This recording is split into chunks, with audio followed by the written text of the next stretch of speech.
Hey, welcome everybody, and we are live with this with the RTX 2015 Guardian podcast number 6, or the RTX SideQuest promo.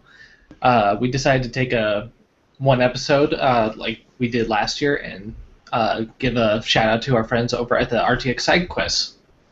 Uh, if you guys don't know who they are a charitable group that start some fan events around RTX, and a lot of the tickets that go for it, and they're very fun events, and they go towards charitable foundations. So they've been a good cause, and they've actually helped me with some getting in, like kind of breaking out into the RT community. So it's good to bring them on.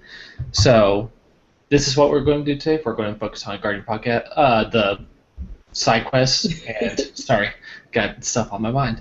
Yes, but focus on us. We're more important. Yes. Don't look at him. Don't look at Dom. Just put your finger right over his face, right there. Let's introduce ourselves first. So, Dom. Hi there. I'm Dominic, and I'm from Vancouver, BC, in Canada, and I go by Count3D on Rooster Teeth.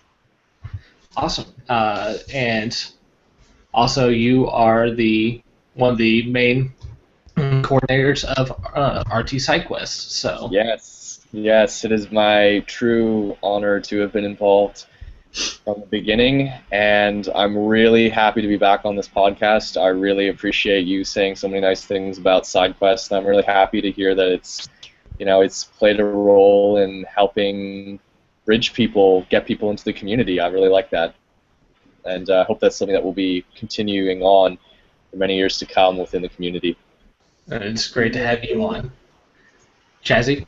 I'm Chazzy Fizzle on RT Site. I'm Chaz. I don't know what else to say. Guardian podcast, yay. I'm really tired. We decided to keep this very small, just keep it more to a informative type of podcast. So we going to be some Q&A. Well, we enabled Q&A, so we might bring in some questions from the outside. If anybody else has anything, but the main purpose of this is in case if people are still kind of wondering what SideQuest is, because there are still a few people who are kind of like, which I figure you guys have been around for such a long time, well, since the first RTX. It's interesting you say that, because I mean, it doesn't hurt to have something to kind of to help people understand, because there's always going to be new people wondering what this is. And this is the time of year, I'm starting to see the journals or the tweets or the comments or the threads with people just saying, hey, what is SideQuest? And what's really cool about that is, without really, I don't have to go in there. I don't have to explain it. I see people who have been there being able to say, oh, this is what it's about. I've been there. I've been able to experience that, and they're able to share that. And I think that's really incredible and really cool. But it also it kind of accomplishes something. When we're doing these, we're hoping that people are having a good enough time that they'll want to come back. But to have people then take it to a next level and want to actually tell people about it is, I mean, that's really awesome. I really appreciate that. Thank you. Yeah. But let's get started. Can you give us like a brief rundown, like what exactly is like your main goal for RT SideQuest? Like, give us like a broad statement just to go off of for people who like are very confused on it still. Sure. Well, I guess the part of our motto has been for many years connecting community and charity. And what we've been, that's connecting community has been very apparent since day one, because SideQuest was born in the forum. SideQuest was born on Rooster Teeth. We were very fortunate to have the first RTX. There was one place where everybody was posting. So if you were excited about RTX, I mean, that was this one place where, you know, any information, if you were excited, if you were wondering what was going to happen, if you wanted to connect with other people, there was one area where you could do that. So to have that kind of consolidated, centralized area was very handy. When I put it out there, I said, well, it seems like there's people who either are worried they're not going to get into RTX because there's only 200 tickets, or there's people who want to meet up, or there's people who have no clue what to do in Austin because they've never been to Austin before. And, you know, I've been in that situation. I'm not from Austin, and I've always wanted to visit Austin. When I got the chance, I realized that, you know, there's a lot of things that I wanted to experience or do, but I couldn't remember all of those things. So part of the thing that SideQuest helps people with is coming up with a list, and we do these Explorer packs. We offer ways for people who are going to these events to prepare them for that. And so those three groups were really ways to connect the community. And when the first one happened and proved to be, I mean, insanely beyond our expectations, we had a lot of people the very first year. We wanted to expand, and the community charity portion of it was just a no-brainer. The second year, we did the charity auction, and things came out of that which are still with us today that people love and hope to see return and want to see return, and that's just continued to grow into year-round. We do different events that not just with RTX, but, you know, either with streaming sessions or meetups at events like PAX, and just anything that can help connect the community in fun and unique ways. But also, yeah, and that's a great example of we're trying to raise money to get Barbara and Caleb to jump off a building or rappel down it. So that's just one example of a new initiative that was put up in the last 2 years. So yeah, I guess that's the connecting community charity is just one simple core tenet of ours. Yeah, and I remember the first time that. So was 2012 your first year? As well, I guess it would have been if you didn't do it the very first RTX. But so 2012 was your first year with the charity auction.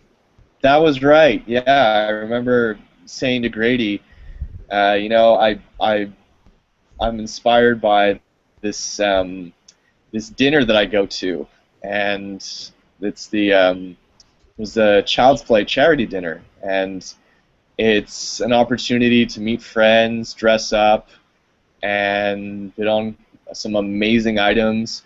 But on top of that, I have to give a shout out to Jenga Ship, Dust, Stephosaurus, because at RVBTO a few years ago, I was staying in a room with them, and they came up with this idea where they just said, you know, it would be cool if one night at RVBTO, we're not going to tell anyone this, we're all just going to show up dressed really fancy. And, you know, that'll be our formal night. That'll be our classy night. So we'll look great. And so we did that, and I think because of that, it became kind of like an unofficial thing at RVBTO where people on this, I think it was the Friday or something, people would just show up dressing and all look really good in suits and ties and stuff. And that sort of carried over into the SideQuest evening, where it's not like it's an official, you have to dress up, there's a mandatory dress code, but people just sort of rolled with it. They wanted to do that, and it just became more of an encouraging thing, and everyone seems to have a lot of fun with that. So that's something that's I'm really happy carried over for the charity auction, just as an icebreaker. It's a lot of fun as a you know, people who are meeting up for the first time or meeting up with friends. It's a lot of fun to be able to do that. Yeah, it was really fun the first year when I went, and which I've talked about this the past couple years that I was on the podcast, because I was one of the winners of the Bernie statue, which was like the highest bid item at the first auction that you guys did. Yeah. I remember I wanted to dress nicely. Like, it was a little bit more casual than what it is now. Like, you can still kind of dress casual, but it's kind of like that underlying rule that's like you want to try to dress nice for this event. And it's weird because I slowly but surely got a little bit nicer, and then last year I pulled out my pinstripe suit for it. I was like, okay, I'm going to go full classy this year. Nice. And I will be returning with that suit, probably a little bit more good because I've lost a little bit more weight now. So. Well, this will be my first time trying to go to SideQuest, so hopefully I get get a ticket for the charity action, because I heard every single year like people going and like oh, you want to hang out? They're like, no, I have to go to the charity auction. I'm like, oh my gosh, I'm missing out. But like I've seen people's people donating their artwork, and they're so impressive. Like it's just like it's nice to see like the mix of something we all like love also mixed in with their talent. I think when a couple of years ago when I roomed with Alex, who was Ray's PA for the past couple of years, he bidded on like underwear that was like all red versus blue underwear, and he got most of them to sign the underwear, and I think he brought it back the next year, maybe, I'm not quite sure. But it was really cool. Like it was just something that's out of the box. You never know what you're going to expect. I know, and it really sounds cheesy, but the fans who donate these things, they really love RT or any of the productions and what they're making, and I think a lot of that shows up in the work. And I mean, when you offer it to Rooster Teeth community fans, it's a lot of them think, I don't know if my thing is right for the auction, or maybe my character's too obscure, and it's like, no, there is guaranteed going to be someone in the audience who you will connect with. I mean, time and again, that has proven to be the case, and it's always special to see just kind of a person's reaction when they're coming. They find something, and their eyes just sort of light up. And we're still working on how to make it so people can get their bids in, because there are bidding wars and sniping wars that happen at these things. Some people are like, I'm not walking away. Dead or alive, it's coming with me. Yeah. I've been in 2 bidding wars actually. With my history with the charity auction, and first one was the Bernie statue, and that ended up coming down to like basically a draw. Or like, okay, let's just split it up 3 ways. Mexican standoff. Oh yeah, pretty much. It was James, who was also a PA guardian, and Matt Corey, who was I think he was a freelancer, maybe? I think he was a freelancer. Okay, he was a freelancer last year, and we got together. At the time, we were just attendees, so we came together, and it was him and James at first going against me. It was all 3 of us going against each other, then those 2 teamed up, and then they approached me, and they're like, okay, let's just split this 3 ways now. So I love that. It's like, this is something that's meant to turn you into enemies, and you came out. And it was a great thing. And then Matt brought it to Bernie, Tasmania, took some pictures. Yeah. The infamous Bernie, Tasmania, the Bernie statue made it to Bernie, Tasmania. So, if you look up, I think is it Matt Corey I think it's just Matt Corey on the RT site, and he actually has the pictures. I think it's posted. Jordan, and now it's part of legend. Jordan, you should. You have to come back this year. We have this kind of policy in place where the winner has to bring it back every year. Yeah. Wishes. Those were the wishes. Yeah. Darren and was it Darren, Jack, and Kevin have it now, don't they? That sounds right. Yeah. Yeah. And they will be bringing it back this year. We had to actually talk to see if we can get it back to Jack, because Darren and Lizzie are getting married, and they'll be going on their honeymoon, so we'll need to find someone who can actually bring the statue back in time for the charity auction. But besides that, there's another bidding war I was a part of. What was it? Oh yeah, last year. Someone had took it upon because Mary wanted to want that caboose helmet that was up there, the red 8 ball had, and it was really funny because I guess there were some people who were still salty that they didn't get into the Guardians, which, understandable. Like, you're upset. But this guy was going out of his way to try to take this caboose helmet from Mary just because she rejected him. People are really petty. It was ridiculous, and I stepped in and got into a bidding war with the guy, and then I sniped it from him at the last second. Protect the honor. And then gave it to Mary, and Mary is now a proud owner of a caboose helmet. So, and it's a lovely caboose helmet. Yeah, it's really well done. So thank Red 8 Ball for that one.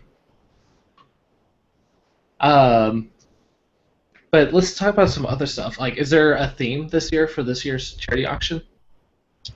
That's something we're still discussing. I mean, we have a lot of ideas, and I can talk a bit and say that we're definitely going to be doing a special project because for some reason people love them. So we can't. I think that we did a poll a year or two ago saying, what were some things that you really liked, and we got a really, really strong response about the special project that we did the first year that we did it and the second year that we did it.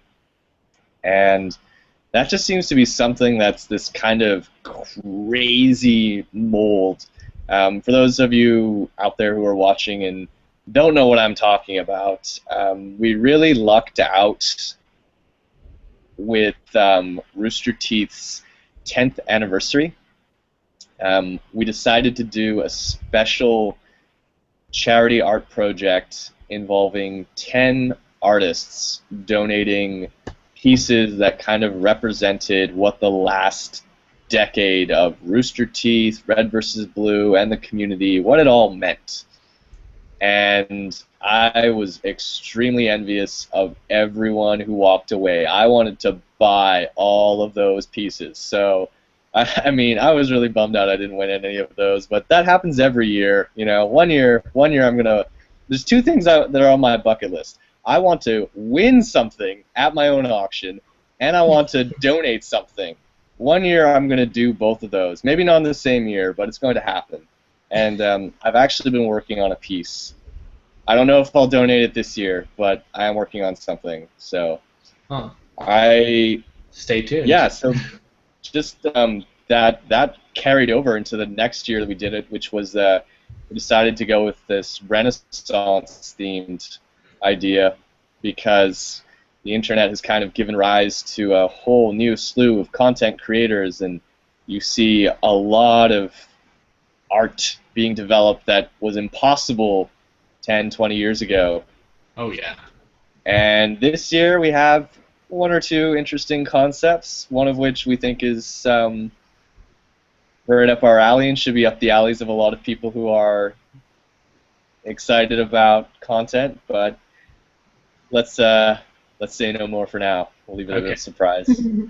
And keep us teased until then. So, last year's Renaissance was fantastic. Yes. We had Luke McKay and his Birth of Gus. Birth of Gus. Yeah, that was a phenomenal art job on that one. And then was it Marcy or Bernie's PA did a bunch of kind of recreations of specific Renaissance pieces with the Ruby Girls, and that's right. The one that really stood out was Whites with a Pearl Earring. Yes, yes, I love that. I love seeing that. And if I'm not mistaken, the girl who won that gave it to Miles, all four of them, I think. Oh, really? Yeah, I could be mistaken, but I think that's what happened. So I think all four of those pieces are on Miles' desk, I think, at the RT office. Really? Wow. Yeah. Okay. I did not know that, but that's awesome. Man, and then there was a couple other things.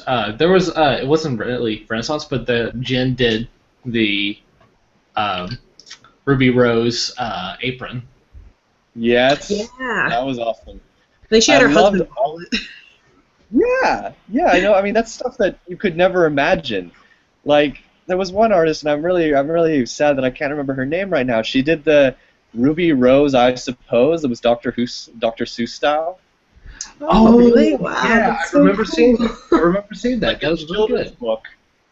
But it was all Dr. Seuss, and it's like, that's brilliant. I mean, it looks so great, and it fits so well. But how could you think that up? You know, it's incredible. That was really brilliant. Whoever did that. And then they had a bunch of stuff. Like I know they had like a bunch of other stuff. Like I think a few other staffers end up donating stuff as well. Like JJ donated his editing headphones, his Krakens. Oh, yeah. Autographed that, and that went up. What was another one? Oh, and mine last year, which was Miles had done his like scribbles, like crayon scribbles of the Ruby Girls.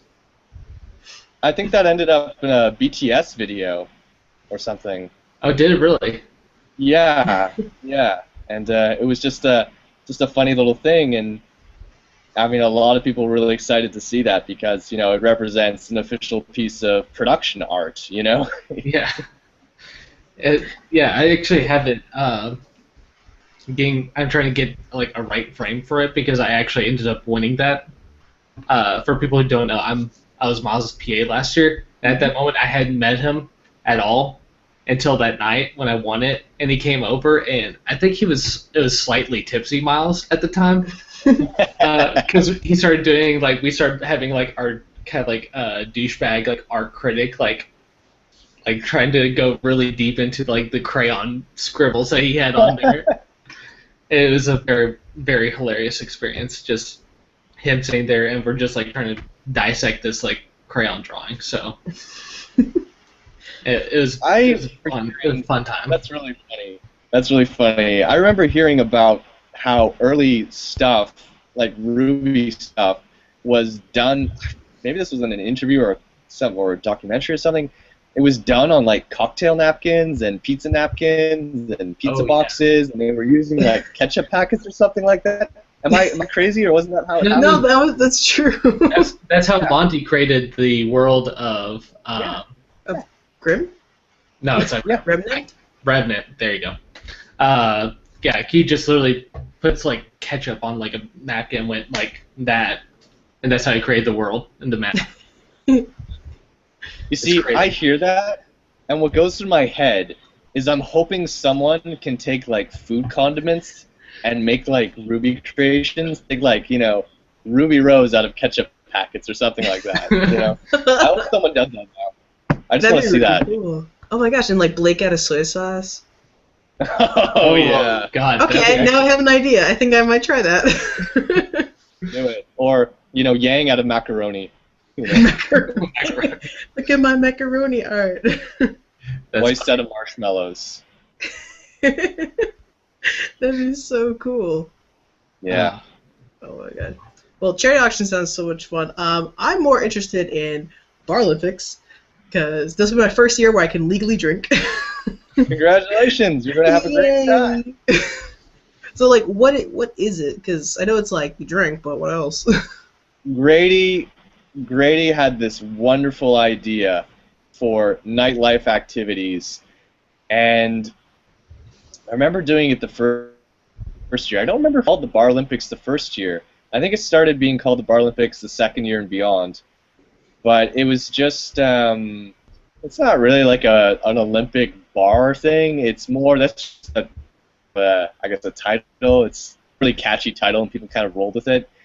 But it's a battle royale, blues or freelancers, and you do all these kind of games that happen through the night. You're divided into teams, obviously red, blue, or freelancer teams, and you have to perform different activities like playing pool, darts, and it really helps to, you know, putting people into teams and having them try and, you know, achieve objectives like this really speeds up bonding, and it speeds up getting to know people, and, you know, you have a lot more fun, I think, when you're trying to accomplish that, because at the end, the victor gets the cup. You know, we have our Stanley Cup, I'm Canadian, so anything that can be like a Stanley Cup, I'm down for that. You know, okay. My team's the Bruins, and we crushed you.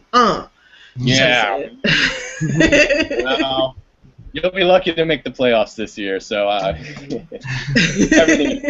everything evens out. You know, I have a lot of respect for the Bruins, except for Brad Marchand, but you know, I think I can be accepted. You know, granted, I think I'm you know, he's the type of guy. I don't want to get into Brad Marchand right now. This is a completely different conversation. we'll talk about it later.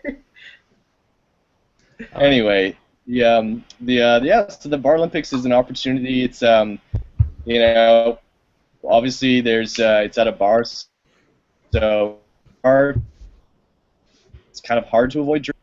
I think people have been very good. There's nothing really unruly that I can think of. It's been very, you know, everyone's been looking out for each other and everyone's had drinks, but it's not been, you know, some sort of crazy over-the-top university pub crawl or anything like that. It's just been more fun team building, nighttime activities because, you know, people like that sort of thing and people want to be able to experience that without, you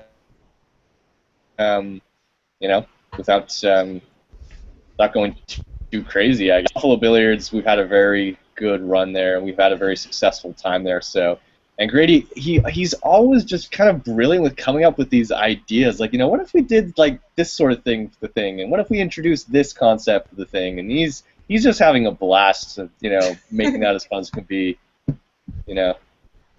So, like, can anybody like go? Like, is there a certain age limit or? There is an age limit, so you have to be able to. That's something where if you're not of drinking age, unfortunately, you can't get tickets to that. I'm sorry about that, but it is.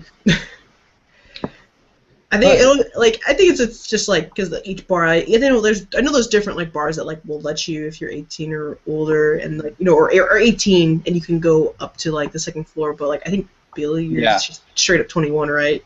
Right, yeah, it is. Because we take over a whole section, and you know, so we have a little more flexibility in that regard. I mean, it would be nice. I think we've talked also about what we can do for people who are underage, and there have been proposals for different activities, and I'm all for that. You know, I'm absolutely all for making things more accessible and making things easier for everyone to join, you know, because, you know, we're about that. We're all about trying to make that happen. Yeah. Has anybody, like, taken Bar Olympics, like, a little bit too, like, much, and they're, like, a little bit unruly, not making it very fun? I can't remember anything that's been like that. Like I said, everyone's been very good about looking out for each other and, you know, we're making sure that anybody's going far away. There's lots of options for either taxi cabs.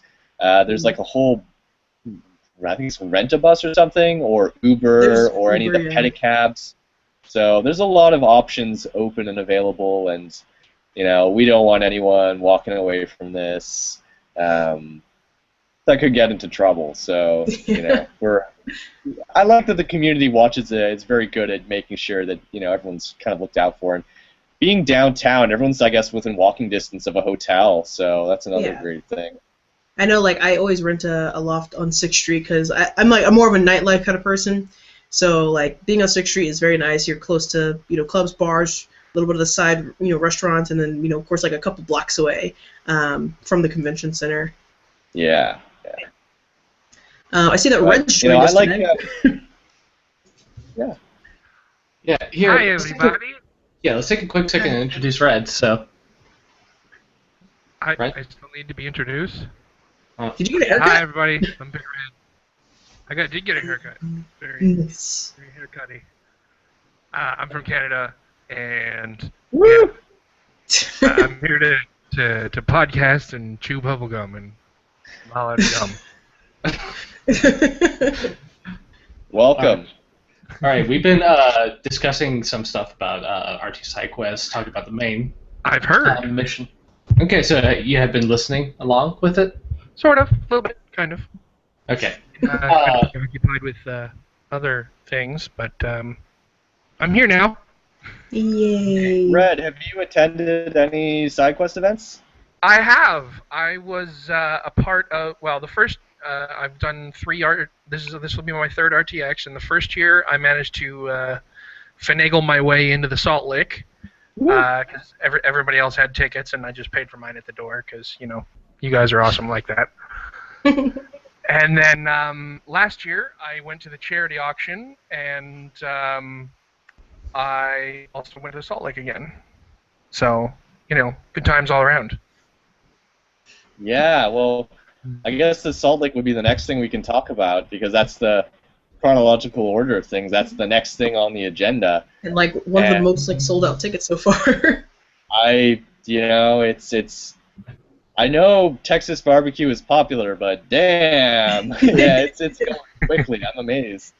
That's something that I'm really happy to see has been a staple to this day because it's that's been something that I wanted to happen since the very beginning. It's like we've got to finish off at the Salt Lake. That's going to be our goodbye, farewell luncheon, and it's something that every year we do, and every year people are just like, either going to the Salt Lake for the first time or going back. It's just a wonderful kind of washing relief, kind of. It's sad too because it's like I'm gonna say goodbye to these people and I'm not gonna maybe see them for a year, and that's tough, But it's a wonderful, delicious time. It's definitely like one of my highlights every year is going to the Salt Lake, and was it the past 2 years that the Salt Lake has always landed on Dan's birthday, or Dan or Mr. Arsis? Yeah. Yeah, I think you're right. I know it was last year. Yeah. Yeah, I think it was the year before as well. Right. But it was one of those things. It was just like kind of weird, and just it was great. It felt like a family get together with the Salt Lake and everything, and it was great just getting to see the people who I just recently became friends with and see them once more. Yeah. Yeah, and it's Salt Lake is something that really owed to Rooster Teeth because they talked about it on the podcast, and they mentioned meat sweats, and they talked about how good the different desserts are and the different foods are, and I was like, oh, I've got to go to this place. And the thing that they said about it was that a lot of people talk about the restaurants in Austin, but one of the best ones is about a 15-minute drive away, or half an hour drive away. It's just outside of Austin. Or 2.5 hours if there's construction. Yes, that can be the first time we went. But it's something I always think about. Oh man, that peach cobbler, that blackberry cobbler. Oh, stop! No, I had to leave that like a few days ago. No. Oh, good. So good. Yeah, Southern food is always the best food. In a way, it was kind of Rooster Teeth's gift to SideQuest because, everyone's like, oh, we got to try this, and now it's like a thing. Yeah, yeah. And I look forward to it every year, and but yeah, like usually, like how to say this, we usually end up like getting like half the restaurant, or like a good like third of the restaurant. Like yeah, probably about half of it. Gets bigger every year. Yeah, we get bumped up a few rooms, and maybe we'll take over the entire restaurant one day. Wouldn't that be something? One can only hope. God, I hope not. I mean, it's just, oh man, thinking about that. Oh, we have to build us our own little pavilion called the SideQuest Pavilion. We're taking over. We're just gonna move in permanently. But yeah, it's wonderful. Good food, good times, and a lot of reminiscing. So yeah, definitely one of my highlights. But I know a lot of people can't really go because it's on Monday, and a lot of people can usually have flights. Yeah. But if you do get a chance, please go to the Fairwood lunch. Yup. Absolutely, it's kind of the place where, the memory making doesn't stop, but the memory sharing starts. at the Salt Lick, really, because everyone's swapping war stories. And were you there on Friday when so and so walked past a line of 100 people? And yeah, I was there, I saw it. Yeah, yeah. It was like for the Guardians last year. It was like, remember the fire drill? Yeah, I remember the fire drill. Yeah. You guys are absolutely right, and I really hadn't thought of it, but it's kind of like the first post-mortem opportunity. It's kind of the start of the new year, I guess you could say. New RTX year. Yeah. It's the first place where multiple people, multiple Guardians, many of us, and attendees, because attendees come too, but multiple people can come and sort of decompress for the first time and just be like, fuck, that's over. All right. That's one thing you don't get like that often, though, because like a lot of people are usually so busy getting to like whichever panel they want to do, and this is a good chance to just sit down and actually talk to your fellow RT community members. So yeah, and stuff your face with some goddamn fine barbecue. Texas. Oh yeah. Oh, I love me the Salt Lake. So let's see. Now that we've talked a little bit more, like, is there anything else that you would like to discuss, SideQuest-wise? Yeah, I could talk about something that's going to be in the auction if you'd like to hear about it. Exclusive content here today. Yeah. This is something that has not been talked about yet, and it's taken about a year to happen, but it really came together in the last 24 hours. Awesome. And it's something that I think is going to be really, really cool. And I want to start off by asking, is anybody here a Star Wars fan? Yes. Yes. All these nerds. Go on. Is the sky blue? Well, we have a very awesome community member named Bree. Mm-hmm. Who donated? Yeah, she donated a series of Star Wars coins, and the story with the coins is that when Revenge of the Sith was coming out, there was a tie-in with the California Lottery where they issued a series of limited edition Star Wars coins to be used for scratch tickets, lottery tickets. Interesting. So Bree donated her set that she had, and they will be in the auction this year. That is a fantastic collectible, I'm not going to lie. That's pretty cool. That's I've actually heard of those before, which is wait. freaking crazy. But wait. There's more. The C-3PO coin is signed by Mr. Anthony Daniels. Oh. Oh my god. The Princess Leia coin is signed by Miss Carrie Fisher. Oh. Oh my gosh, I can't believe it. So, if you're a Star Wars fan, you know how many might people wanna are going to start attack picking up. that bid? I like my money, man. We'll have Oh some my pictures of the gosh. coins and stuff for people to see at some point in the near future. So That's pretty intense, man, not going to lie. So Yeah. cool. That will be definitely a very hot. I would think that'd be a very sought after item for the auction. I So hope so. thank you Wow. for sharing that.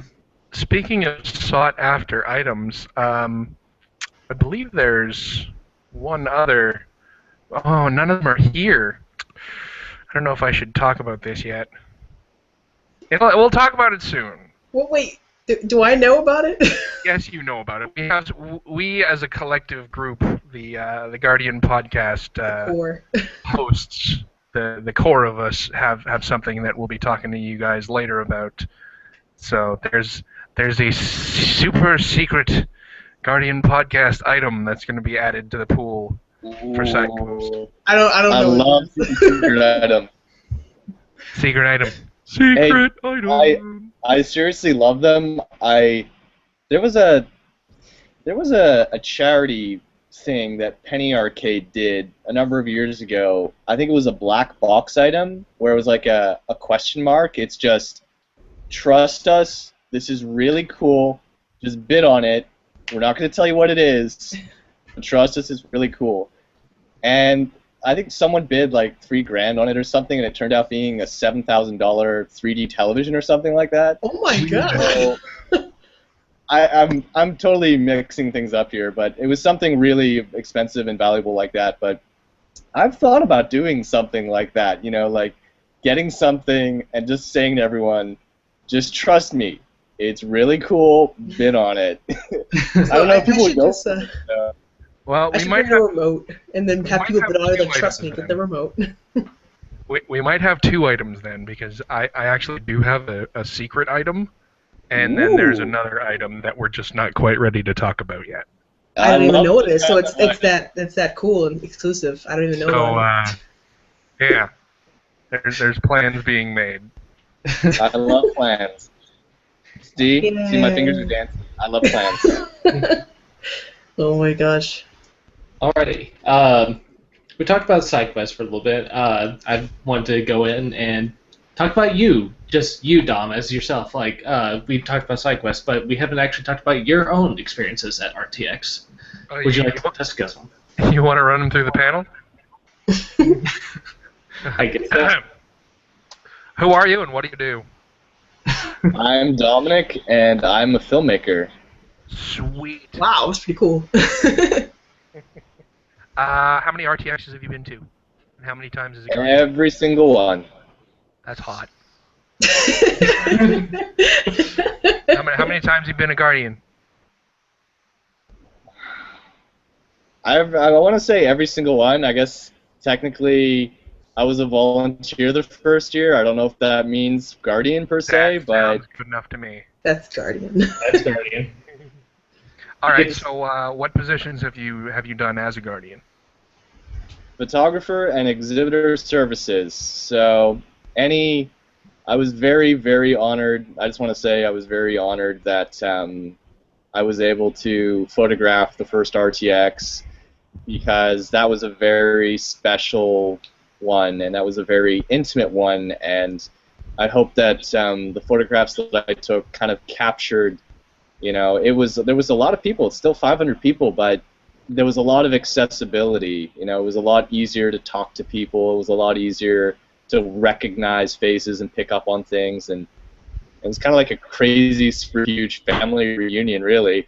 But so that was taking photographs, and I did that one more year, but then I kind of found a groove with the exhibitor services Guardian, and I really love doing that because, you know, I like being mobile, I like being on the show floor, I like interacting with people, and being able to kind of act as a bridge between Guardians and attendees and exhibitors, and to help everyone kind of get along. You know, it sounds kind of silly, but I look at like that whole thing as being like a neighborhood, you know, and I don't know, guess being the trying to help everyone get along, make sure everyone's all on the same page, and you know, it's a lot of fun for me to be able to do that.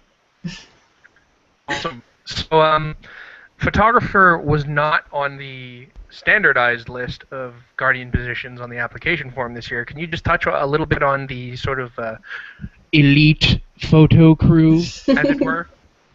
Yeah, it's a very specialized form. It's a very, very specialized form because, you know, we're very lucky in this community to have so many talented people, and people who did it last year, I was very happy to see. You know, there's Connor, Avon, Lord Owen was also doing photography, and there's people that I know who want to do it because, you know, they're really passionate about it, and they take beautiful photos. Like my friend Nathan, for example, Raging Terror, he's an excellent photographer. And there's actually pretty sure that a lot of them have reapplied to do that again this year. So it's a specialty field, but it's one that's important because, you know, I was talking earlier before the show about how, you know, the first event that I went to, RBTO, I remember taking the photos of it, and I remember thinking when I was taking these photos, this is in 2006, you know, these photos are going to be around forever. And I uploaded them to a website which no longer exists. You know, it was like this, it was called like I want to say, what the heck was it called? iStock photo or something like that? It was like a photo bucket or a Flickr. But Oh my god, did you say a stock photo? I don't know. It was something like that. It was like the pictures, like the really awkward like poses and like for scenes, like awkward office poses. Yeah. Or like the really exaggerated faces. I don't know. It was some website like a photo bucket, but within 2 years that website was gone, and so I was probably thinking, oh well, they're all on this thing for the rest. Like no, and a few years go by, and all those photos, all those records, it's like, where do they go? It's surprisingly difficult. You think it's out there on the internet, it's there forever. Some stuff can really kind of just go a lot easier than you might think. So having being documented and having people who have records of it and will be able to pass that on to Barbara or Gus or whoever to use to help spread the show beyond further, being able to show what it's like is going to be, it's important to be able to do that. So, and I got to tell you, it's really cool also to see where some photos go. They end up in the craziest of places. Like Reddit. Or Tumblr. Oh yeah, everyone's seen that photo of Gus off by himself with a huge lineup everywhere else but in front of him. So these things do travel. All right. Next question. What's your number one piece of advice for Guardians? Number one piece of advice. Number one piece of advice. Ooh, there's so many ones. Let me break it up. What's your number one do and your number one don't? Number one do and number one don't. Don't ask for autographs when you're working. That's, don't ask for, go up to people and be like, hey, I'd really like to work for you, and here's my phone number, my business card, and oh, that lineup over there? Yeah, don't worry, someone else will take care of that. Or, just when you're working, gotta remember that you're working, and you're not trying to get a job with 343 or Mega 64 or any of these companies or people that are there, because just doing that, I'm not sure they're going to be as thrilled with you, and I'm not sure they're going to be thrilled with RTX. So, there's a time and a place for that, and when you're working, don't try and look at it as an opportunity to really, if you do a good job, that is selling yourself. You doing the best job you can and really showing that you're an awesome Guardian and you're really good at what you're doing and really someone who can be relied upon, that's really, people like that. People will notice that. And take it from me, that's something that's very important. If you can prove that you can be relied upon, people will start relying upon you. Yes. So, number one do, I wonder if that do and don't was almost the same thing. So number one do, I would say, is maybe something about like prep or something that's not related to the con itself. Yeah, just do as much research as you possibly can to be as best prepared as you possibly can, because things happen and conventions are crazy, loud, noisy, sweaty, hot, cold places that are everything at once. So reading as much as you possibly can to prepare is the best way to be prepared, because it's almost like a sporting event in that stuff is going to happen while it's live. It's not really something that you have all the information from what's happened in previous years, but you have to be kind of almost prepared for anything. So stay hydrated, have good shoes, follow up communication with all of your team leads, get along well, not just with your team leads, but Guardians around you, because like you said, if you be someone you can be relied upon, people will rely on you and like you for that. So I'm sure there's a lot more things I could say, but I'll keep it at that. Yeah.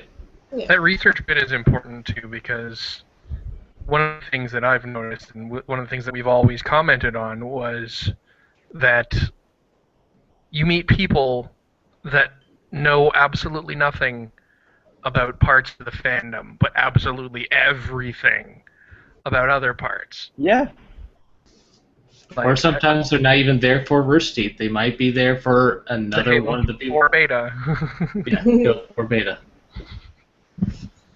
But Dom, like, how did you get introduced into like RT and the community? Like, I know like you were there from like the beginning of the RTX, but like, were you there from even before then? What was your first Rooster Teeth exposure? High school. It was high school, season 1 of Red vs. Blue, when, you know, for a period of a few weeks, everyone was kind of running around and quoting Red vs. Blue, and you know, it didn't make any sense. It really didn't. It's just when you don't have a context for it, you know, and that's something that's really kind of haunted me ever since, is where I feel like I show up late to the party, you know, where someone says something that's a joke and you don't understand it, but you don't even realize it's a joke. And that's the way it was for Red vs. Blue, where people were saying, looks more like a puma, or, you know, the general, there's only 2 of us here, you know, or headlight fluid, go to the store to get the headlight fluid. You know, it's just like, you don't know what that means, you don't know what that means. But then you watch the episode, and it's like, oh, now I get it, you know? Just stuff like that. So that was, I don't know, 2005-ish. Something like And that. maybe earlier, and then then I signed up on the Rooster Teeth site, and that was 2000. Yeah, that was late 2005 that I signed up, and just been there ever since. The next year I went to RVBTO, and that was a huge, huge, huge community moment for me, which continues to inspire me to this day. We'll have more on that coming up later too. Yeah. So. You mentioned that you were an exhibitor guardian. Like, do you have any like funny stories from that? Like any interesting tales? I'm seeing a frozen face. Uh-oh. Uh-oh. Uh-oh. Oh no. Alright, vamp. Wait. Oh, I heard something. there we go. He's moving again. Oh, I saw his eyes blink. There he is. Still Can you there. hear me? Yeah. Yes. But I was saying before, you were an exhibitor guardian before. Like, do you have any interesting tales or anything that might kind of like get some guardians excited for this year? Yeah, being exhibitor guardian is a lot of work, because there's, well, you know, the way I like to look at it is when I did it the second year, and that was the first year that they had the exhibitor guardian role.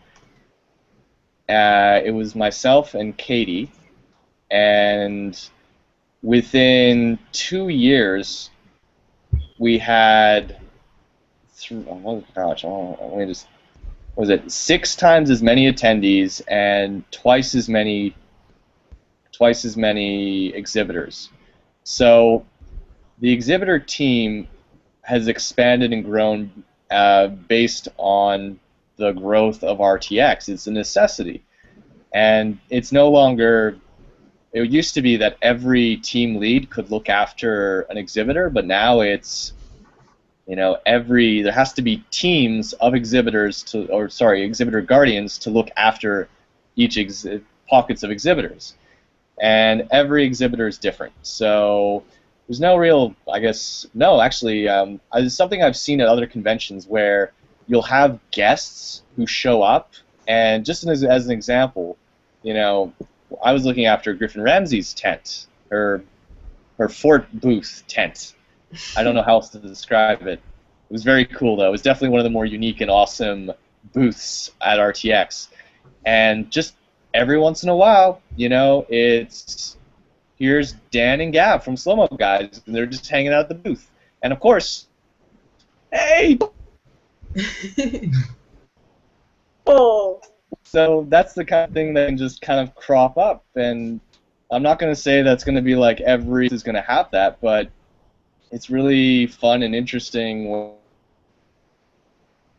when help them get from point A to B, but also help make sure that everyone around the booth is clear and safe, because, you know, it's like like blood going through your body. You know, if there's a clog, it can cause a heart attack or something. So you have to make sure hallways and stuff are clear, and make sure that other exhibitors are happy with the passageways that are around them. So that's just one example.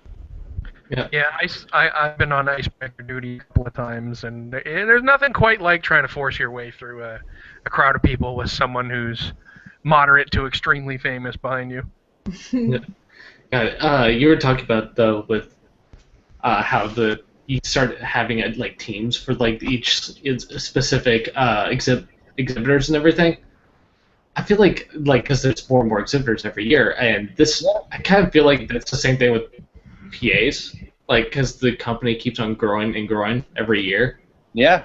So we constantly have to keep on like updating, like adding more people to the PA group because there's so many more faces now. And now there's Funhouse, so. Oh God, there's Funhouse. Another group of boys. Yeah. That's a great example. It's not something I thought about. Is Funhouse going to get their whole own section of the booth? Because are they going to get their like own section at RTX? I don't know yet, but every exhibitor, like I said, is different. Some have a huge swathe of land. They have a huge parcel, and some it's just two guys. And it's really gonna how the teams are going to be divided up, I guess, are how it's really up to, I guess, how the team leads for the exhibitor guardians decide to divide up the different sections of RTX. But we won't know that until a bit closer to the date, how many guardians exhibitors are going to be, and how big the big question. Yeah, and for anyone that didn't see it, there has been a post that went up that said, "Stop asking, we're not ready yet." So information is coming out to you as fast as humanly possible. Yeah.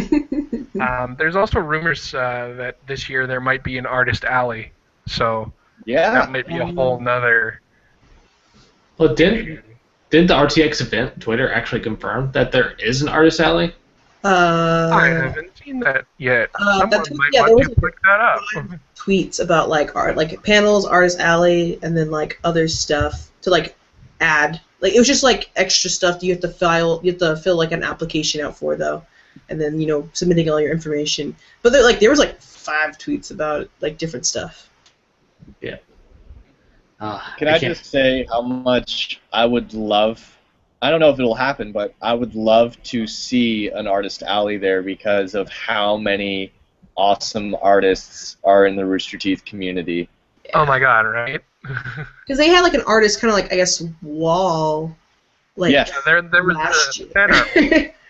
Yes. Oh, yes. They have confirmed it. RTX has a journal from 5 days ago talking about how they are opening up their show floor to artists who'd like to sell and display their artwork. Because I would love to buy artwork. Because Yes. I love people's stuff. People are really talented. That would be awesome. Yeah, especially there's a few artists in the community. Like I would like to see Lauren's like little multiple podcasts like artworks go up there. It'd be really fun to see kind of like that. Yeah. So. I'm still amazed by how she does that. She throws together such ridiculously good images off of just something that they spew out. Some parting shot of a line that turns into wicked art.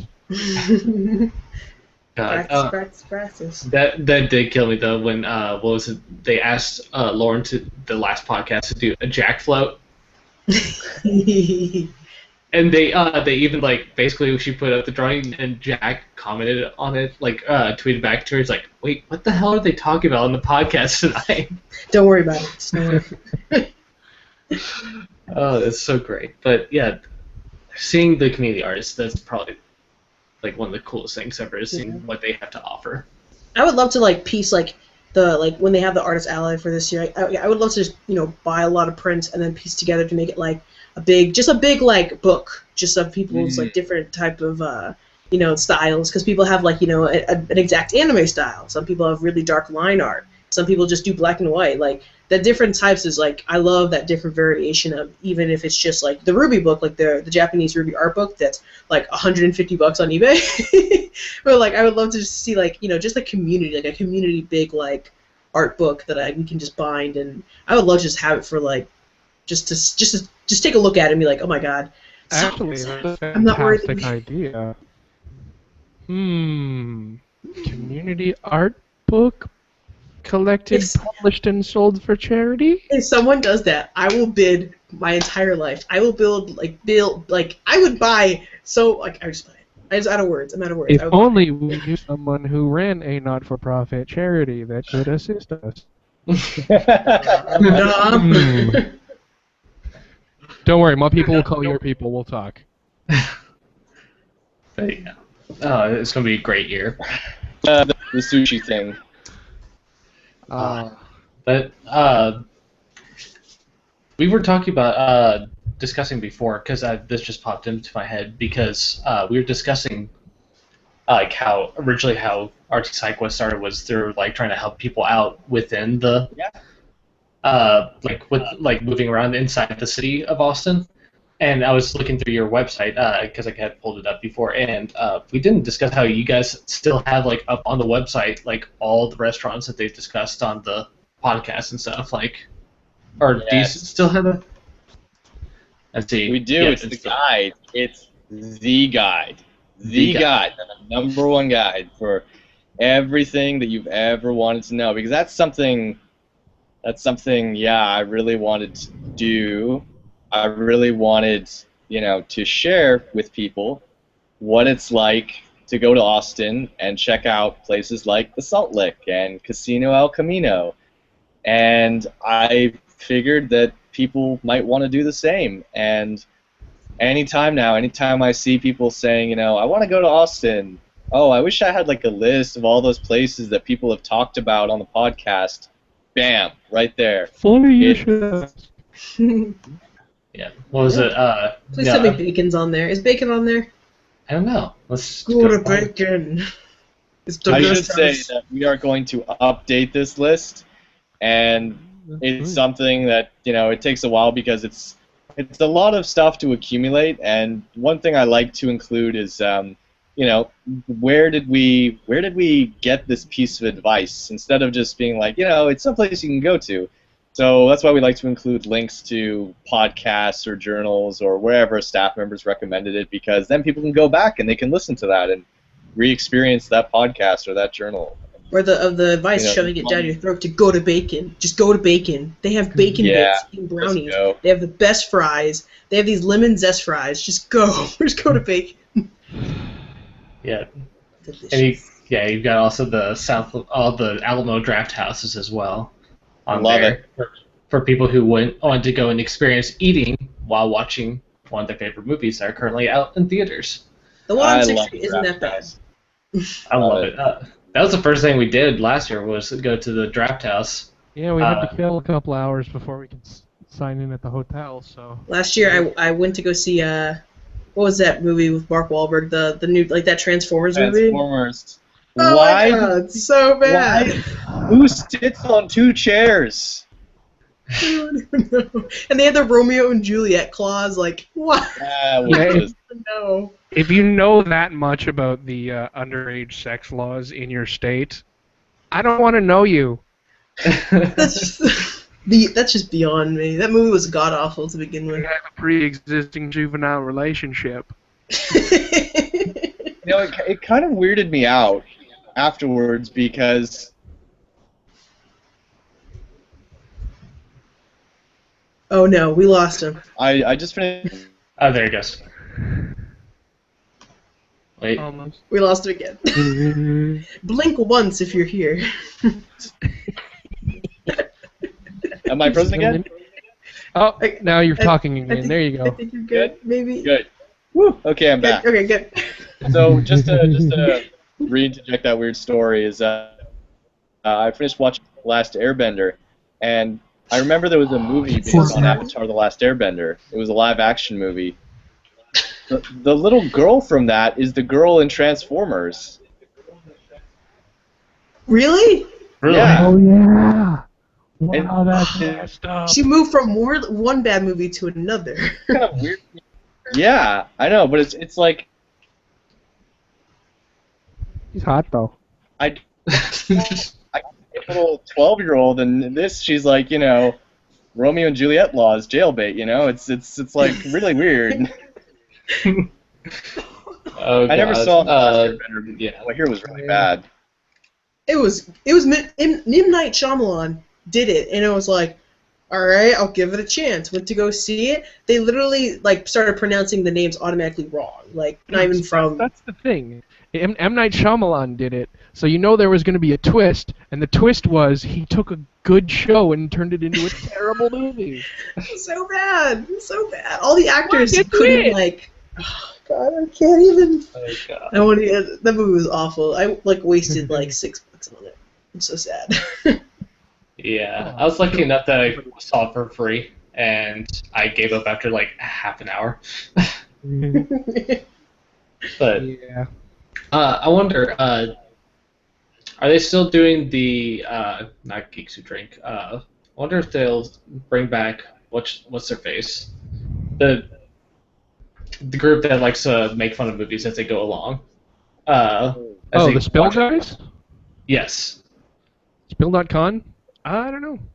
I think they amalgamated Spill.con with RTX the first year we were there. Mhm. And then last year, I know Spill.com was a sponsor of RTX, but they weren't there in force. I think they did one panel. Okay. Yeah. I knew they did something like that because they watched Space Jam, I believe. Yep. Yeah. Space Jam. Nice. I love that movie. Those are always fun to go to. Michael Jordan's arm stretching. Yeah, those guys are really cool, man. If you're listening out there in podcast land, Corey Coleman, what's up? Co-host 9000. Oh, Tom said that the Airbender movie doesn't exist along with Dragon Ball Evolution. Yeah. Dragon Ball Evolution, the really bad Dragon Ball Z movie. I'm sorry, you're trying to say words, but all I'm hearing is Dragon Ball Z, the Dragon What Ball was that? Evolution. Oh, fuck yourself. Go fuck yourself. Yeah. I like this comment that Tom said. Let's just put Funhouse in the far room of the convention. Let's just take Funhouse and push it somewhere else. Yeah, they can. That's good. They can be RTX West. Ah. How interesting would it be if Funhouse took over just for Friday the registration desk? So Oh my God. the Funhouse guys Yo. were the registration guardian for Friday, and they filmed it. That'd be awesome. That'd be the greatest moment of my life. I just want to see the people who would be do a double take. No. And I want them to do Thursday afternoon pre-reg. And they're like, "This is our panel. This is our first panel." Oh yeah, talk about interactive. Yeah. God. Oh my gosh. People pass along how do I get a job? Next, sir. I wonder if they're going to try to ditch their guardians like Bernie and Gavin and Monty tried to do. Nah, I think they'll be okay. I think they're weird, but they're nice guys. And they've been playing some really awesome games lately, like the demo games. They played what's that pirate game they've been playing a lot? Raven's Cry. Yeah, so funny. So good. I'm so glad that they have something like that because that kind of reminds me of the Jack's Forced Enjoyment Yeah.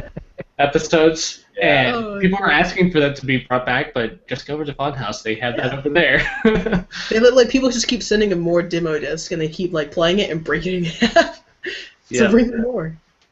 So, since it looks like Grady's going to be a bit late, I've sent him a couple of invites, but we were discussing before the podcast that you have another part of SideQuest called RT SideQuest Presents. Would you like to talk about that a little bit? Yeah, that was a wonderful idea Grady presented that it really helped a lot of different things because we knew there was a lot of people who were interested in maybe doing something for RTX, but weren't 100% sure what the best way would be to go about doing that. So we said, well, what if we offered a process? Like we actually offered to give grants that could help you, but there had to be a process for applying for them and explaining what it is you're trying to do and why it's something that could help the community. And it proved to be a huge success, and we had a lot of groups apply, and we helped make a lot of groups. I mean, I want to say that the groups did the hard work because, they came up with the ideas, they came up with what they wanted to do and how it could be really a part of it, and, it was a lot of fun to see a lot of groups like the newcomers group. There was a group that was kind of made up of all first-timers, people who had never been to an RTX before, and they wanted to do a very simple pizza meetup at Home Slice because Home Slice is one of the preeminent, destination for pizza heaven in Austin. And that was just one example of a way to make it easier for people to connect at RTX and to experience RTX. So that's something I think Grady will be able to maybe talk a bit more about plans for this year for that. But I really was pleased with and I think everyone was pleased with the reactions that resulted from that. So that's RT SideQuest Presents in a nutshell. It's allowing community groups, helping community groups before, during, and after RTX have meetups. Wow, that's really great. Like, that's something that's huge. Like, that you're able to do that and that, you're willing to do that. Some people are, like, really careful about, like, who they're investing their time and, like, money into. Yeah. That's really impressive. Yeah. Wasn't there someone last year that tried to do kind of like a meetup in the park over by the river? Forget the name of the park. Oh, I know what you're talking about. It's on the Greenbelt. Yeah. I don't remember though. Zilker? I can't remember. No. But, That's the I only think- park I can remember is Zilker, yeah. I feel like it's Zilker because that's the only one that's on the river in Greenbelt, so it's probably Zilker. Incidentally, I don't know if any of you guys have been, this is a bit of an aside, but there's a wonderful place that I went to. I think it was only the first RTX I went there, but it was wonderful. Barton Springs? yes. Barton Springs! It's a wonderful place to cool off in Texas. It really is. It's so chill and beautiful there. I recommend it. I didn't have the chance to go like in the time that I lived there because it was all like fall, winter, and I had to leave. I'm like, oh crap. I went there actually with a few community members, or a few guardians. Actually, I was a guardian at the time, and it's my first year. We had a couple people, like a couple store guardians, and then Tim Leftwich, who's actually now hired at Rooster Teeth, was there, and that's the first time I got to meet him. And it was a nice place, nice, cool water, great place to chill out. And that was great because that day it was like 90s or something like that. It was sweltering hot, and it was great. That was actually a funny story too because we like much more people. Like I think there's like maybe 30 people who wanted to go, but like 10 were there, and then by the time we left, like another group of like 5 people had shown up because they had gotten lost in the park, and it was just like I kind of felt sorry for them, but it was a great time. Like I highly recommend it. Yeah, that's just one of those places that people who might be going might not know about, but it's one of those places we hope people might find out about because Austin, let's face it, Austin's pretty cool. It's a pretty cool city with a lot of cool places to visit. Yeah. Yes, and almost too many places because you can't, and it's sad because you can't get to all of them, like all the wonderful restaurants. Yeah, so many. Yeah, we had the great, we ended up going to Frank's, didn't we? Brad, were you there with us? Yes, I was. Yes, because you were official poutine test. You had to make the. I had to make the call. Yeah, you had to make the call whether it was good poutine or not. I think I gave them acceptable above average.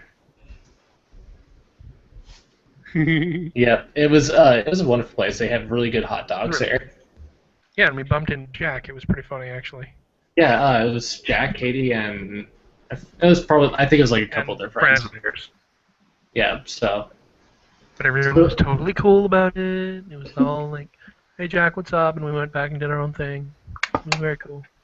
Very nice. But, yeah, there's so many restaurants. I remember Fogo de Chao, which is literally right next to the convention center. It's like $50, but it's all-you-can-eat steak. Oh my god. Yep. I still need to go there. I had I'd my like to first go ever to PF Chang's. Yeah. It was good. I want Chinese food now. That's not, we're doing Fit for RTX. No food. No. Yeah. So hard. Yeah, I still got a couple thousand push-ups to do, so. Do it. Do it. Yeah, you still have like, what was it, 7,000 total that you had to do? Yeah, it was. Now look at this. Oh, Nice. Nice. Those are 300, not two thousands of more. For people who don't know, we had a charity stream for one of our friends who was diagnosed with cancer back in August, and Red, in his infinite wisdom, said, "For every $1 that we raise, I will do a push-up for it." Yeah, I'm still doing push-ups. he's still doing push-ups to this day. So, yeah, that's another thing. Actually, I would like to see. I know Elon actually thought of maybe doing a panel for that. Is maybe do something for the more charitable side of the Rooster Teeth community. Like, no, Elon did his few charity streams. He did one for Jen. Yeah. Last year there was the RT community panel, and there's a thread that's up discussing it again. And I briefly mentioned, the scope of the panel should probably include not only, community meetup events, but also these community charity streams and that kind of thing. Absolutely. So it's definitely on the table.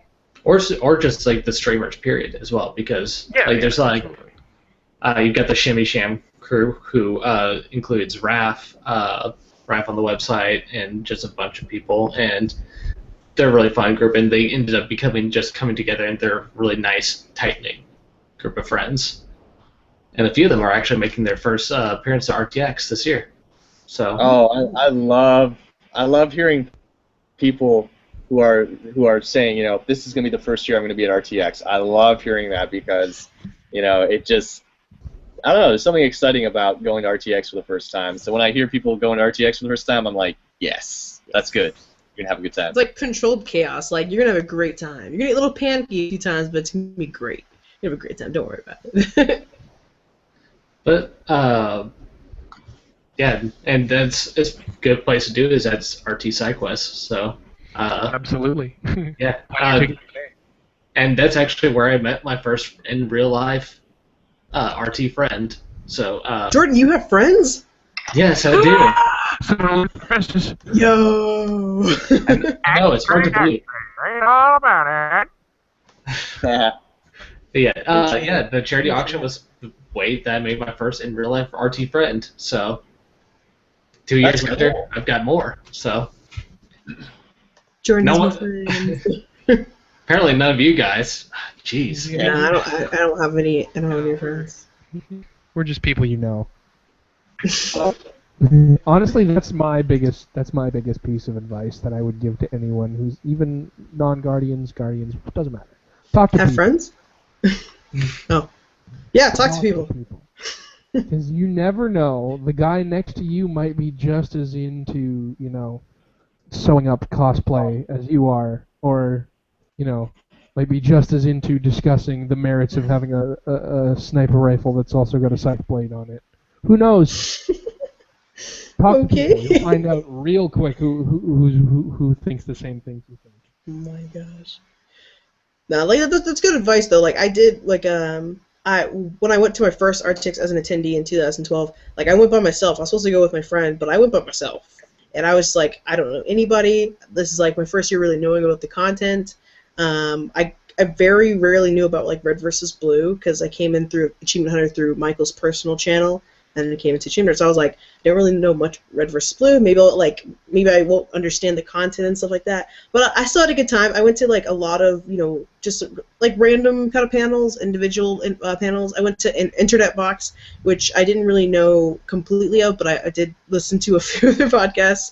And I went there, and actually in the line of Internet Box, I met a dude who lives in California, and he brought his friend, and I made a friend. And it was nice to just hang out with him, and go to other panels, and just even by myself, just going and taking pictures of people and taking pictures of like just a huge event like this. So it's just a good experience by yourself or with friends, or the first time or the fifth. Like it's a good experience. Yeah. So yeah, God, it's strange to think that just because of this, like only 2 years ago, I didn't know you guys at all, and now that we're closer friends. Friendship. Yeah. Well, it looks like Grady is, he's not online, but so I guess we'll catch him another time. So do we have any last minute? We got 5 minutes till 11, so we'll go until then. Would anybody like any last minute comments or questions that they'd like to get in? Yes. Just to reconfirm, if people want to get tickets, there's still tickets available for RTX SideQuest, and they're available in 2 places. There's TicketBud, and then there's on the SideQuest website. Uh-oh. Am I freezing up? No, you're good. Keep going. All right. All right, so there's just the 2 places, one on TicketBud and one on RTSideQuest.com under tickets. And that's my, hopefully, one and only plug, just to say, if you'd like to have tickets, we'd love to see you there. And there's a variety of options. Plug the Twitter handle. Oh no, he's freezing now. Why would you? No. Well, while he's unfreezing, there's like not many tickets. There's like 11 tickets for the Salt Lake. Yes. I highly recommend the way to get for the auction. Back the lunch, but it's like, if we push back the lunch, it's not a lunch. So, yeah, if you're coming early, come to the charity party. If you want to have some social activities on the Saturday night, come to the Bar Olympics. And if you want to meet up one last time and relax, you can come to the Salt Lake Barbecue. And keep an eye on our website for posts about the charity auction. I'll be sure to post some photos of the exciting Star Wars item that's going to be in it this year. And we'll have some information about RT SideQuest Presents and a number of other activities that will be happening with SideQuest between now and Austin, including one I'm working on right now, actually. I'm working on a SideQuest meetup at San Diego Comic-Con, which is early July this year. So if you're going to San Diego Comic-Con, let me know. We'd love to meet up. That's like nerd mecca. Oh, I want to go so bad. Yeah. My sister's going. I'm like, no, but you're not a nerd. Bring me. Hey, Dom, what's the SideQuest Twitter handle there? It's RT SideQuest. At RT SideQuest. At RT SideQuest. And their website is rtsidequest.org. That is correct. Or whatever. So, it's on Rooster Teeth, SideQuest. So it's pretty much just RT SideQuest. You can't get it wrong. Yeah, thanks. Google We'd love it if you join any at home. Absolutely. Yeah. You know, guys, I have a few words. Thanks for being my friend. Oh my God, Grady! Hey! Literally about to leave. Oh my God. I'm so sorry. Oh, you're good. You're good. All good. All right, buddy. Hey, Grady. How you doing, man? Hello. Again, so sorry. I had some stuff come up unexpectedly, and I literally just got home, threw on my my headphones, grabbed my iPad, and here I am. Life happens, man. How's it going? Oh, pretty good. Like I said, just got home, got some torchies waiting for me. So Yo. yeah. Good times.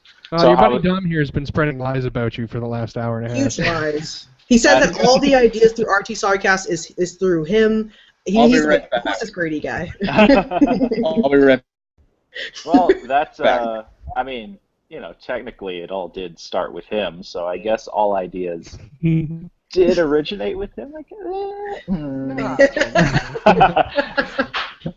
No, well, I'm glad y'all have seemingly had a good time. Yeah, no worries. Yeah. You can push for another comment. You got anything you want to share with us? Actually, yes. So one of the things, and this is on my laundry list of things I wanted to talk about, but anytime someone in the community asks me to come on a podcast or something and talk about SideQuest, I always want to give them, something special, to like an exclusive announcement of some sort for that podcast. So I wanted to say, are y'all familiar with the RTSQ Presents program that we started 2 years ago? We briefly just talked about it. Okay. So 2 years ago, we started a program called RTSQ Presents, which is where SideQuest helps other community groups, community members put on their own events at RTX. And last year, we enhanced it, and it became a grant program where we actually take some of our money from our general funds and give it back to the community through RTSQ Presents. We gave out 5 $100 grants for 5 different events.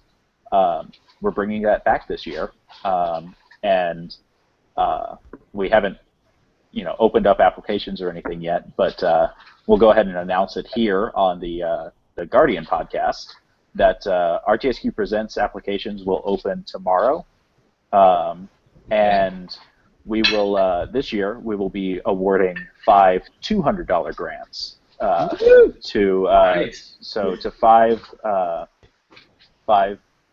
groups that we select. We're going to be working with Dan, Mr. Arces on the site. He's actually going to be running the program for us this year. So he's going to be the one who looks over all the applications and everything, and he's going to present a group of applicants to us, the board of directors for SideQuest, and we're going to make our selections. And then we're going to give them $200 to put on their event. Very cool. It's nice. It's one of my favorite things that we do because it's giving back to the community, as opposed to,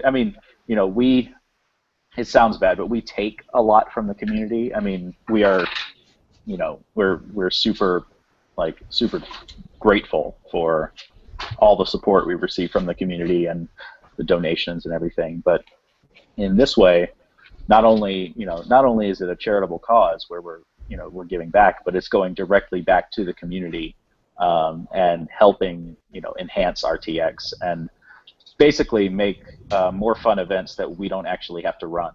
It gets exhausting. Yeah.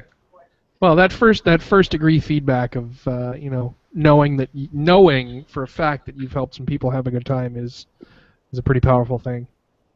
Yeah, absolutely, awesome. And I love it. Yep. So you've heard it here. First thing, first notification that tomorrow will be the when applications go live for RT SideQuest Presents. And so I guess for those who are listening later, tomorrow being Monday, April the 6th, applications will open. We will be taking applications for a while. At some point, we haven't decided when we'll close applications, but then we'll let people know as it gets, as we go through them, who ends up with the different grants and stuff. Okay. Awesome. Very cool. And that goes through the rtSideQuest.org website as well? Mm-hmm. Yep, it'll be up there. I think I'm not 100% because I haven't set it up yet, but I believe the address for it will be rtSideQuest.org/rtsq-presents. That I believe right now directs to last year's page, but I'm going to set it up tonight to redirect to a page for this year where applications will be and all of that. So Very cool stuff. Awesome. yeah. So, thanks for sharing that with us. Yeah, thank you so much. Yeah, thanks for letting me pop in for like however long I've been here, and like, bam, here's a thing. Here's the Ending on a high note. Yeah, definitely. Should we do a couple questions, like the quick, like kind of? We can. Yeah, we can. lightning round. Lightning round. We just briefly discussed with Dom. We were briefly questioning Dom about his experiences at with his guardianship and everything, and we wanted to quickly talk to you about that, like maybe quick 5 minutes. Okay, yeah, All right, yeah, here you sure. go. Who are you and what do you do? My name is Grady. I'm GB330033 on the RT website. I have been a guardian for the last 3 years. Are we on 4 years? How many? It's all but 2011. 5. 5 years. So you've been here 4 years. 5 years. Yeah, jeez. I lose count now. But That's a full baseball.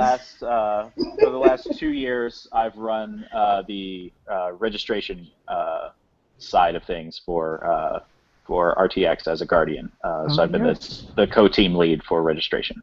Very cool. So you'd probably be interested to hear Dom's idea for Funhouse.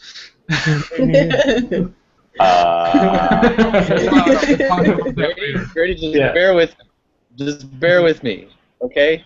Day 1 of RTX, let Funhouse be the registration guardians. I Yeah? mean, so Yeah? I'd actually be okay with that. Hey, you heard it here first. Because registration is going to be different this year because we're not we're not giving out badges at the event. Badges are being mailed out, so registration is going to be a little bit of a different beast. Since badges are being mailed out to everyone domestically, international attendees are still going to have to check in and pick up their badges, but we're not going to have the massive line of badge pickup stuff at registration this year. So. Wait. You're telling me that my outdoor pre-reg line is going to be filled with people who've already registered? This is somehow your fault. I requested it specifically to annoy you. We will have words, good sir. Oh Let's my have them gosh. right now. Right now, I'm actually here now. We can work. Now we got more questions to get through on the gauntlet. What's your number one do and your number one don't for people attending RTX? Do. Wait, for attendees, not guardians, right? Anyone Attendees. who's going. Okay. Do not wait. Well, I was going to start with a do not. That's a problem. Do take time out of your day to go and eat lunch because if you don't, you will die. I have done it. Learn from my mistakes. I have died at RTX. And to go along with that, make sure you hydrate. I'm sorry. And to go along with that, hydrate. Oh yeah. Hydrate for sure. Yeah. And then my don't will be don't try to stick to a very hard schedule of what you want to see and do and things like that. I did that. My very first convention was at PAX East, and I had a schedule like by the minute of like I got to go to this panel, I got to go to this booth. This by like an hour into it, I threw it out because there was no way I was going to go and do and see all of it. I still like overloaded myself with panels, and I've never done that since then. Any PAX or RTX or anything, I just go with the flow. I pick out 1 or 2 really important, really want to see. Everything else is just extra fun. Great. So don't be like super upset if you miss something. Awesome. And finally, what is your favorite RTX story? Either that you were involved in or that you were peripheral to. Oh man, favorite RTX story. I mean, how many people like it's bad, but it's also good. How hard like it's so hard to beat the evacuation last year, right? Yeah, that's pretty good one. Yeah. That's pretty big. Like Where did you end up Where did I end up? during the evac? I ended up yelling at a whole lot of people to get like keep moving, keep moving. I ended up on the corner near the parking garage, just like continually yelling. Except I could not out yell Bean. No, he's gone. Oh, now he dropped out. No. Quickly. But no, back to Not Beach. wrong. You can't really yell Bean. She's pretty amazing. Yeah, she's awesome and slightly intimidating for me to interact with at first. Sorry, Hangouts crashed. He Apparently. lives. Anyway, Hard to out yell Bean. Yeah, it was really hard to out yell Bean, but that was okay because she's awesome, and I'm going to miss her this year because she's not going to be there. Oh yeah. Aww. Hi Bean, we love you. Love your face. I would Any do last a, words, sir? I would do a heart, but I have to hold the iPad, so pretend to do. Don't worry, we'll complete it. Friendship. Friendship. Last minute comments. I'm so glad you guys are my friends. Friendship. Friendship. Aww. Friendship. If y'all have a, Oh my god, there it is! what are we looking at? Jordan, go to a screen. Go to it. It's one of the auction items this year that Dom presented to us. It's the Anthony Daniels signed Revenge of the Sith collectible coin. Click. I need zoom. Click. See, I don't understand how, like, this is a mystery to me. Dom ends up with the coolest shit to put in the auction. Oh. This is a little sneak preview of what's going to be in the auction this year, and we'll have some nicer photographs on RT SideQuest.com. Yes. How do you do this? How's that for ending up on a We bad? do. On a good We've been note working here? together on this stuff for years now, and I still don't, like, he shows me stuff when when he's showing me, like, what he's got for the auction. I'm like, how is that a thing? It's always incredible. Yeah, that's another thing. We're going to put out information on how people can donate to the auction Very soon. soon. You know. Okay. Yeah. I was going to say, if y'all have any time slots available way down the line that I could make up my appearance, No worries. let me know. I don't want to take anyone else's spot, but if you got some point way down the line where it's like someone can't show up or something, whatever, let me know. And Yeah, man, we'll slot I will you do in. it. Yeah. All right. Awesome. That about wraps it up. I think with that, we're pretty well good to go. Yeah. It was wonderful having you guys on again. Thank you. Thank you for coming It was on. a pleasure and an honor. Thank you both so very much for having us on. Thanks everyone for joining us for an extra long RT SideQuest edition of the Guardian podcast. Yes. Yes, and be sure to buy your tickets. They're almost there's about 25 left of the all access and 11 for the third one, the Salt Lake. So get them quickly. Yes. They're going fast. Do with them. I will buy mine soon. I promise. I really want one to go to the auction in Bar Olympics so bad. You better. I will make it, but All of yeah. All right. Well, thanks for coming on, everybody. Bye.